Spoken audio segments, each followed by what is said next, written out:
Before the Roman Empire, there was the Roman Republic. And before that was the Roman Kingdom. And all of this actually didn't start in Rome. It started in Alba Longa, an ancient city about 25 kilometers away from nowadays Rome. There, in the year 771 before Christ, the king of Alba Longa, Numitor, is chilling on his balcony enjoying his Latin empire, when his younger brother Amulius suddenly pushes him into early retirement.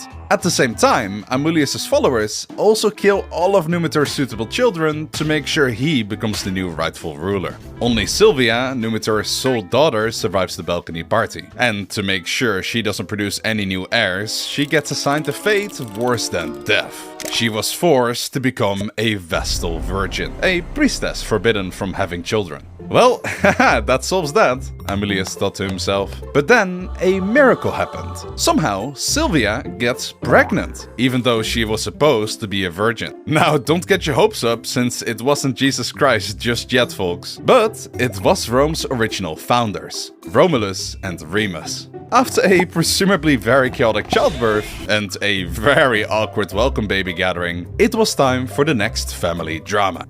How did you get pregnant while being a virgin? I was literally raped by the god of war Mars. The god of war? Mars? Yes, that is the worst excuse I've ever heard. It's not an excuse, it's literally the myth. What?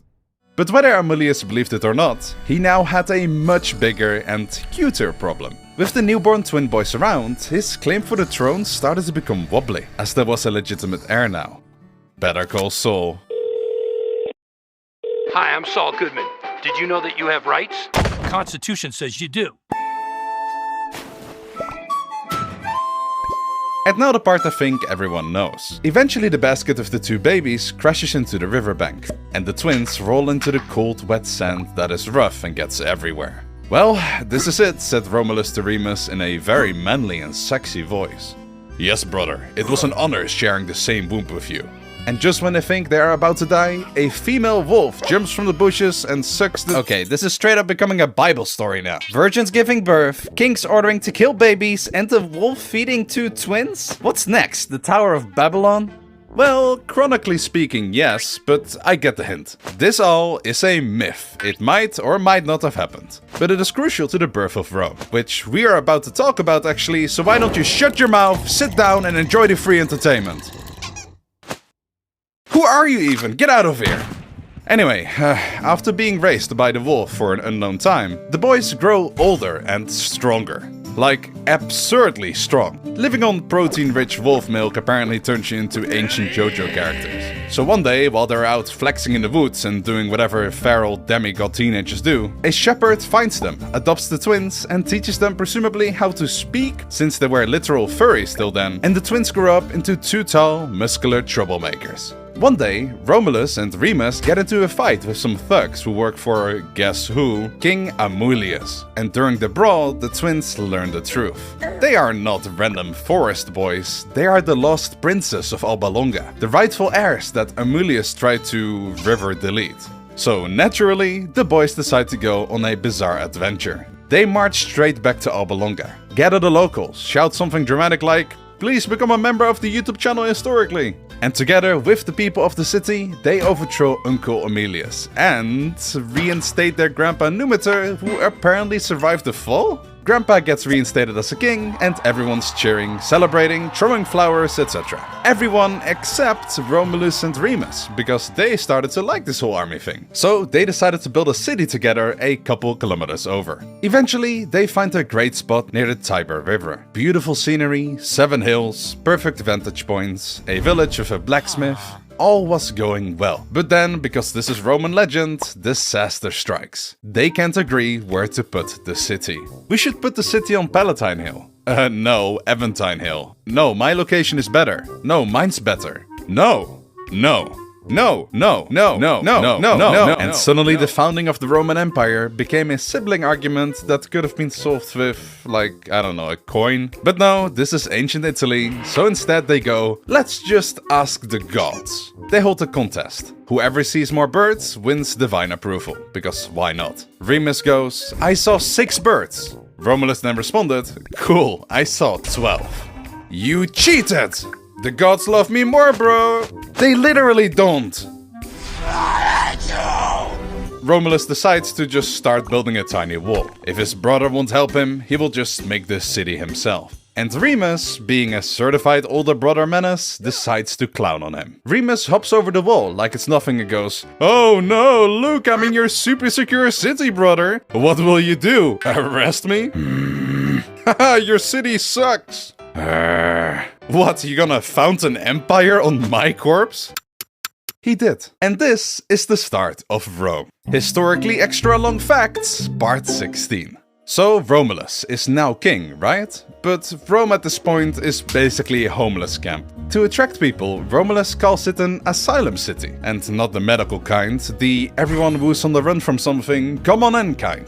Which means suddenly Rome fills up with runaway slaves, debt dodgers, exiles, guys who stole goats, guys who are goats, criminals, and a couple lost tourists. Romulus looks at his crowd and goes, "Perfect, a city." But there is a problem. A huge problem, because Rome has food, hills, walls, chaotic men, one king, but exactly 0 women to have children with. This is an issue. Oh, you think? Shut up. So, Rome hosts a big festival and invites their neighbors, the Sabines, and tell them, "Come celebrate, bring the whole family, there will be snacks." Let's be honest, no one can ignore such a great housewarming party, so the Sabines show up, and everyone's vibing. But then, mid-party, Romulus gives the signal and the Romans just kidnap all the Sabine women. Rome literally solved its gender imbalance with an 8th century BC Tinder kidnapping event. Papa Mars would be proud. The next morning, the Sabine men wake up with a hangover and are furious. They attack Rome, obviously, and we get the first official Roman war. Just, 3 years after the birth of the place. Bravo! The Sabine women walk out between the armies and yell, "Stop! We don't want our new husbands killing our old families. Stop being stupid. Merge the kingdoms and continue your lives." And they do. Just like that, the Sabines and Romans became one people, which must have been awkward at the dinner table. From here, Rome cycles through 6 more kings. We still have over 1,000 years of Roman history to cover, so I'll just speedrun us through this. Timer, please. The first king is Romulus. He creates the Senate, did all the crazy stuff we just went over, then disappears one day in a storm. Romans say he ascended to heaven, though he probably just tripped and died. Romulus was followed by the second king, a Sabine king who creates the Roman religion, builds temples, actually does not fight anyone for a while, and dies peacefully. The third king was basically the opposite of his predecessor and decided religion is cringe and fighting is so much cooler. So he attacks and destroys Alba Longa, followed by absorbing their population. He dies because he angered a god, supposedly. So the fourth king, a half Sabine, half Roman person, takes power, brings back religion, yet expands Rome forcefully. He also starts paving the way for his followers by building prisons, ports, and bridges. The next king kept the spirit going and constructed the massive sewer system we still applaud Rome for to this day, and becomes insanely powerful, so he gets assassinated by his political opponents. And so did his successor, who was abusing his power left and right. Though he did build a wall, but it didn't stop the Mexicans. Finally, the seventh king, who was so incredibly sinister and cruel that he was expelled from the city by the people of Rome. And just to prevent any more idiotic kings from taking over, the Roman people turned the place from a kingdom to a republic. And with that, we enter the era of the Roman Republic. Yes, still not empire, which in theory means no more kings, ever. We are done, we have learned our lesson. So, instead of one king, they elect 2 consuls, who have the power of a king, but definitely aren't kings. They rule at the same time and can veto each other to quote-unquote keep each other in balance. They also switch out each year. I'm sure that will go well. Let's see how well oh my god, it's all burning down. Ever wondered how Rome became so militaristic? It wasn't just because their first king's daddy was the god of war. It's actually because of what's happening right here in front of us. Rome wasn't the only city that liked to plunder and kill, because the French in the ancient Gaul region wanted to do it before them, and the Romans lost to them. And not just a bit. The Gauls enter Rome, loot it, burn most of it, sit around like it's a camping trip, and leave only after the Romans pay them a ransom in gold. This event might as well be Rome's original story of their villain arc. Never again can we be this humiliated, said the Romans to each other. So they turn ultra militaristic. Anything that isn't nailed to the ground is about to get conquered. And oh god, were they good at it. They started with their Latin neighbors, then some hill tribes, then Greek colonies, then more tribes, then even more tribes. Basically, if you lived near early Rome, you were about to receive a very polite invitation to join the Republic or be flattened by it. But the real challenge comes from across the water in the south, Carthage. They have a massive navy, way too much money, a beautiful city, and elephants. You know, the kind of neighbor Rome absolutely can't tolerate. So the two republics start fighting in what historians very casually call the Punic Wars, which is basically a trilogy movie about chaos. In the first movie, Rome goes, you know what, we want that island. Carthage responds by saying that you don't even have a navy to stop us. And Rome responds by building a navy by stealing the design of the Carthaginian ships and win anyway. 1-0 for Rome.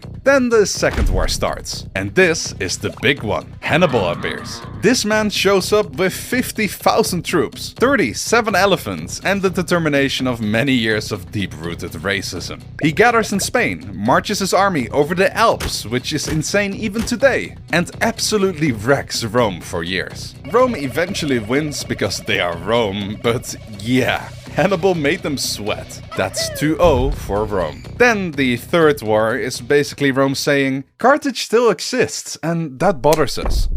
So they delete the whole city from the timeline. Boom, gone, survivals of the fittest or whatever. And just for good measure, so they won't fight again, they enslave the whole city. And so, with their only real rival out of the way, Rome gets addicted to expansion like the British got to opium. They conquer Spain, North Africa, Greece, Turkey, and of course, the Gaul region. Instead of going to therapy about what happened to them before, Rome literally conquered 10% of humanity, enslaved another 2%, and destroyed entire civilizations just to make sure they were strong enough to have revenge against the Gauls for what they did 330 years before. And the man who gets to deal the final blow to these Frenchies is Julius Caesar. Caesar is basically the final boss of the Roman Republic. He marches into Gaul with a relatively small army and proceeds to absolutely dismantle the place. And by dismantle, I mean defeat tribe after tribe, conquer all of France, dip into Belgium, flirt with Germany, and then casually invade Britain just to see what they taste like.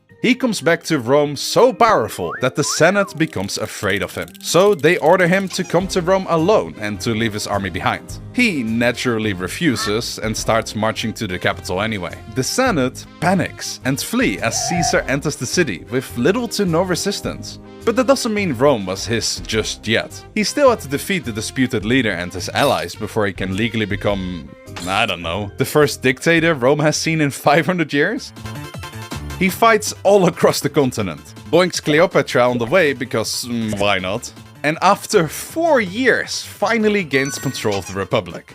Half the Senate likes him, the other half wants to kill him by stabbing him 23 times. But is that hate justified? Well, kind of, but also absolutely not. Caesar wasn't a straight-up evil guy most people portray him as today. He was actually doing a lot of stuff that regular Romans loved. He fixed the chaotic calendar, so months actually made sense. And it's why we now have 365 days. July is literally named after him, so you're welcome. He lowered taxes, cancelled debts, expanded citizenship, rebuilt half the city, gave lands to veterans of war, regulated grain supply so poor people didn't starve, and tried to keep the army under control so rogue generals wouldn't create another civil war. But, and this is the but, the Senate couldn't ignore. Caesar was also absorbing every political office he possibly could. Dictator? Yep. Consul? Sure. Pontifex Maximus, aka the head priest? Why not? Basically, the man was collecting powers like they were Pokemon cards. And the Senate, who spent 500 years being paranoid about kings, looked at this and went, oh god, he's becoming a king! So they decide to save the Republic by doing the most Republic-destroying thing possible. They murder him in the middle of a Senate meeting. And this might have been the dumbest thing they could have possibly done. Because, tiny problem, everyone liked Caesar except the senators. The liberators walk out of the Senate like, "We did it, guys, we saved the Republic." While the Roman people are more like, "You killed the guy who lowered our taxes and gave us free grain?" Let's just hope this somehow doesn't escalate. Look how they massacred my boy. This is Mark Antony, Caesar's bestie, who is apparently really upset that his friend is dead. But don't let it fool you, in reality, he really just enjoys power, and is about to usurp that power all to himself. "Not on my watch," says Octavius, the adopted 18-year-old grandnephew of Caesar. Octavius might look like an adorable baby boy, but in reality he is a cunning war criminal. Mark Antony, Octavius, and some random other guy that doesn't matter become the new united leaders of Rome. But in reality, it's more like Mark Antony and Octavius trying to become the sole leader.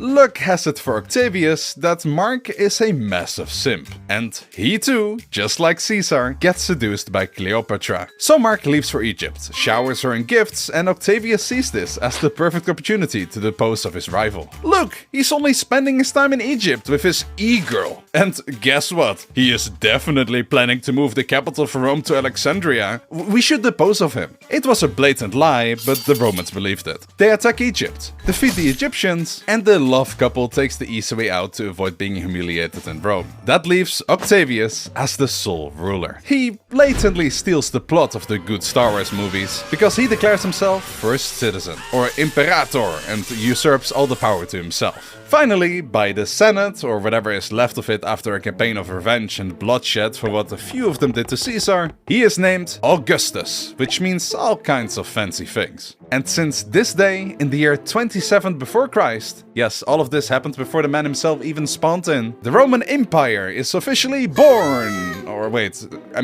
Empire is officially born.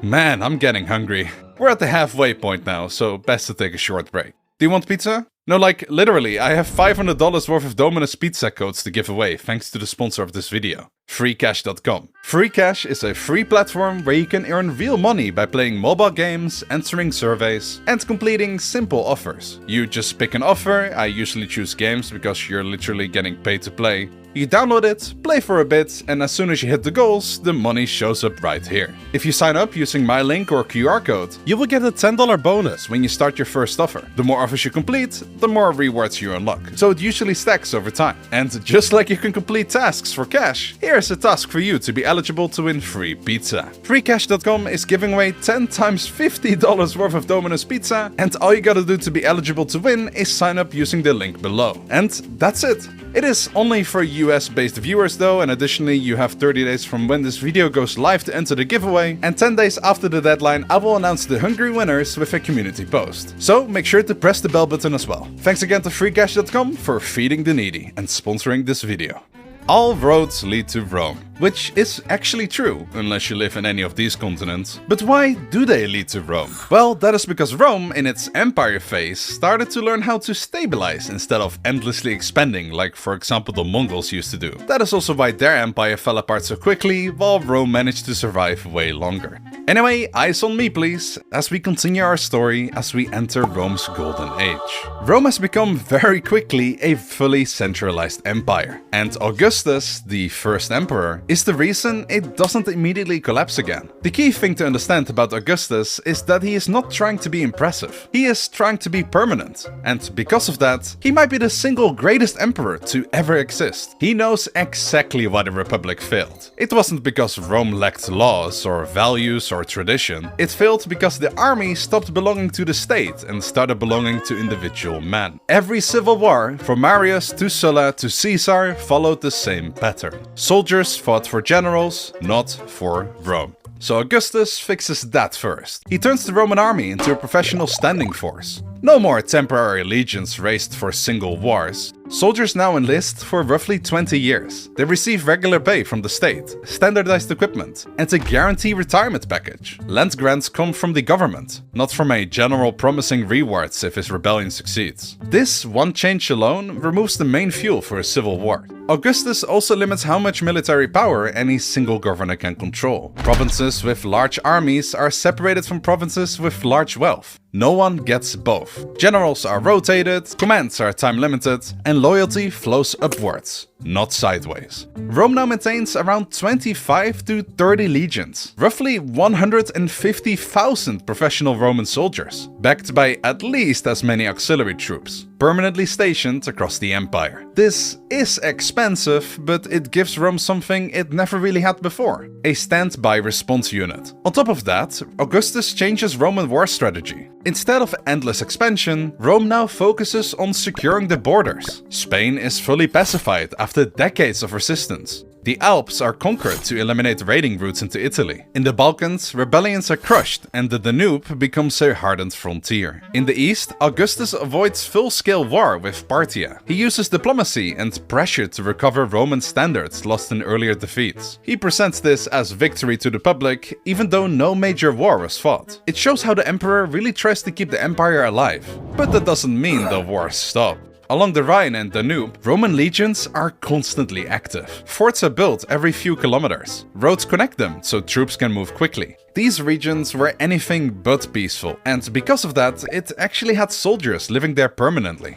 In 9 AD, 3 Roman legions march into Germania under the general Varus. They are ambushed by Germanic forces led by Arminius, a former Roman ally trained in Roman warfare. The legions are wiped out almost completely in the Teutoburg forest. Mind you, that is 20,000 professional soldiers, dead just like that. How could a general fumble so badly? Well, let's take a look at the traitor, Arminius. Arminius knows Rome better than most Romans do. He grew up around them, served in their army, earned their trust, and learned exactly how legions move, fight, and think. He knows their discipline, he knows their confidence, and most importantly, he knows their biggest weakness. Romans assume everyone wants to become Roman. But back home, where Arminius is from, Germania, Roman rule doesn't feel like order, it feels more like suffocation. Roman courts replace local customs. Roman law overrides tribal authority. Taxes are imposed. Obedience is expected. What Rome calls civilization, Arminius sees as the slow erasure of everything his people are. To him, Germania isn't being conquered by the sword anymore, it's being absorbed quietly,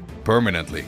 And Arminius understands that once Rome finishes that process, resistance will be impossible. So he decides this is the moment. He doesn't rebel openly, that would fail immediately. Instead, he stays loyal on the surface. To Varus, Arminius is the perfect Roman ally. Calm, cooperative, warning him about small uprisings that supposedly need to be dealt with. He convinces Varus that Germania is already under control, that this whole operation is just going to be a routine cleanup. Varus believes him.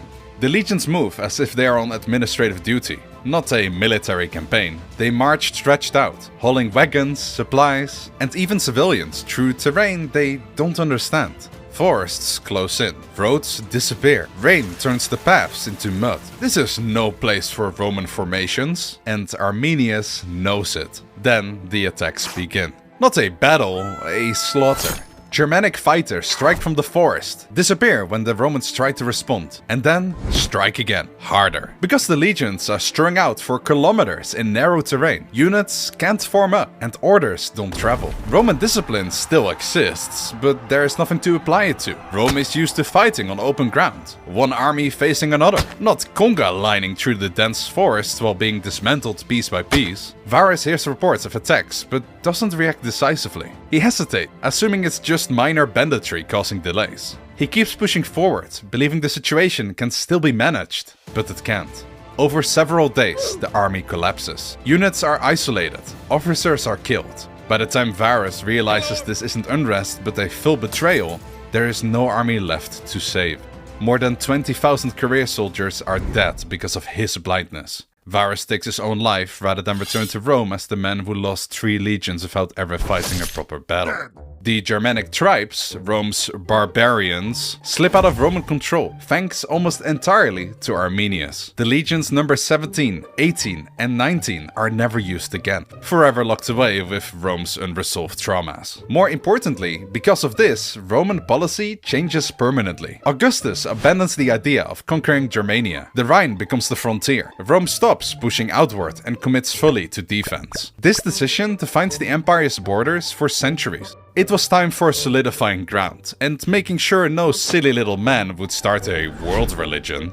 Spoilers. When Augustus dies in 14 AD, he leaves behind something unprecedented. A Roman state that is stable, defensible, and no longer tearing itself apart. His actions single-handedly were the foundation of the Golden Age. Now, before we continue with emperors and wars, it's worth stopping for a moment and looking at what living in the peak of Rome's golden era was really like. For the average Roman citizen living inside the empire, especially in Italy or a major province, life is structured in a way that is rare for the ancient world. Cities have paved roads, stone buildings, aqueducts, public baths, markets, courts, and written laws. Grain distributions keep large populations fed. Trade moves freely across thousands of kilometers. Most people are not wealthy, many live modestly, and slavery is widespread and brutal. But there is stability. If you are inside the empire, you live within a system that absorbs shocks. Famine, crime, and violence exist, but there is an administration to respond to them. Now, compare all of that to the average person outside of the empire, often labeled a barbarian by Roman writers. Most of these societies are rural and decentralized. Political authority depends on the person. There are no standing armies, no long-distance infrastructure networks, no permanent bureaucracies. Life is harder, but more flexible. Taxes are lower, but protection is limited. When something goes terribly wrong, there are no larger systems to intervene. This contrast matters, because for centuries, Rome doesn't just defeat and fight these peoples, it also attracts them. Roman service offers pay, Roman cities offer security, Roman citizenship offers legal rights. Many people outside of the empire don't want to destroy Rome, they want access to what it provides. And that will matter later. For now, it's time for the next emperor to take power. Spin the wheel of misfortune! Wait, good? Oh, this thing is definitely rigged. Meet the adopted son of Augustus, Emperor Tiberius. He's a capable guy, an experienced guy, but most interestingly, an extremely introverted guy who is deeply suspicious of literally everyone and hates being in public. From the day he took the role as emperor, which he essentially got forced into by Augustus, he didn't do anything too radical. He simply kept himself secluded, to the point he abandons living in Rome and moves to the island of Capri, where he reigned the empire from there. That was a little bit of a mistake, since there was no one in Rome anymore to enforce orders directly, though it did come in handy for the Praetorian Guard, who were originally created by Augustus as an elite protective unit. These soldiers are heavily armed, permanently stationed in Rome, and loyal not to the state, but to the emperor personally. Problem is, with Emperor Tiberius living on an island, the Praetorian Guard commander becomes one of the most powerful men in the city. He controls access to the emperor, filters information, and increasingly influences decisions. Behind the curtains of Rome, power is no longer flowing through institutions, and the Senate is always seen as a joke. The never-ending corruption has begun. Meanwhile, in the far province of Judea, a local religious figure named Jesus of Nazareth is arrested by local authorities and handed over to the Roman administration. He is executed for causing unrest and refusing to acknowledge Roman authority in the way expected of him. The execution is routine and crucifixion is standard Roman punishment. As far as the empire is concerned, this all is a minor provincial matter, barely even worth recording, and Rome moves on. When Emperor Tiberius eventually dies in 37 AD, the balance of power inside Rome was already distorted. The Praetorian Guard actively starts playing a key role in ensuring the next emperor supports their wishes and desires. They choose Caligula, a great-grandson of Emperor Augustus. At first he does what they expect him to do, but long story short, because I don't want to cover all, 90 emperors Rome had in full detail, Emperor Caligula gets a bit too cocky. So, the Praetorian Guard simply kill the emperor, and on the spot immediately select a replacement themselves. They find Caligula's uncle, Claudius, and declare him the new emperor. Needless to say, Rome has now crossed yet another line. The emperor is no longer chosen by tradition, legitimacy, or public consensus. He is chosen by the soldiers standing closest to him. Emperor Claudius turns out to be more competent than expected, since he expands the empire, strengthens administration, and keeps the system functioning. But the precedent remains. Everyone now understands that the Praetorian Guard is not just a protective force, it's the ruling force. After Claudius, power passes to Augustus's great-great-grandson, Nero. Nero is obsessed with personal image, and is careless about his power. He's basically the complete opposite of the legendary first emperor. He caused rebellions, a financial collapse, and half of Rome burned down during his reign. The Senate and the army lose confidence in him, and those who actually matter if they support you or not, the Praetorian Guard, ended up also giving up their support. Which basically means your time is up. Nero flees Rome, and as it's clear he's going to get arrested and executed, he takes his own life. And with Nero's passing in the year 68, we not only end the Julius Caesar dynasty reign, but also end in the very chaotic year of 69. Very nice. Also known as the year of the 4 emperors.